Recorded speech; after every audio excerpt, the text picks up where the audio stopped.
Hey guys, a quick video for you today showing you how to use the new model of the Hotel Chocolat Velvetiser to make a hot drinking chocolate using the Hotel Chocolat sachets. So for today's video we've selected the Black Forest Gateau sachet, and there are some instructions on the back, aren't there, as to how to use it. So it says pour 220 millilitres of milk into your velvetiser up to the max indicator. Now where is that max indicator? It's on the inside of the unit on the whisk. You'll see there's a max indicator on the whisk pointing to this plastic line here. So we fill it with milk to that level, 220 millilitres. So we've added our semi-skim milk then. The next step is to add in the real chocolate flakes from a single serve sachet, which we've got here. So we'll open that up now. You can see there's a little groove there to help you to tear it open.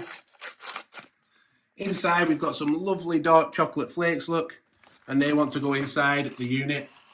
Just pour them on top of the milk. You don't need to be too neat because they're going to melt into the machine as it whisks around. If you have one, be sure to have your pod cup ready to pour the hot chocolate into. The next step with the new model of the Velvetiser is to turn this dial here to the hot position. So if we turn it clockwise, look, to the red dot, we saw it lit up red, didn't it? That's now ready to go.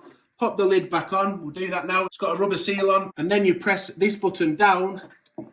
Leave it for about 2.5 minutes to mix together. Once that light goes off and stops flashing, we'll be ready to pour the hot chocolate into our pod cup. So we're roughly a minute to 90 seconds in.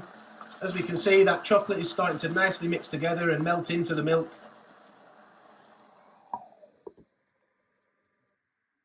Looks stunning, beautiful, doesn't it? So we'll pour that out. Any side of the jug is fine because there's no lip on this jug. Into the pod cup, right to the top. Obviously you'll need to clean the unit out afterwards. We'll do a video showing you how to do that some other time, although we did mention it in our unboxing video of this machine, which I'll link to above now. But yeah, thank you for watching. We hope that's helped you to make a hot chocolate using the Hotel Chocolat Velvetiser, the new model of it. Please do give it a like if it's helped you out. Subscribe, hit the notification bell. Thank you for watching, and bye for now.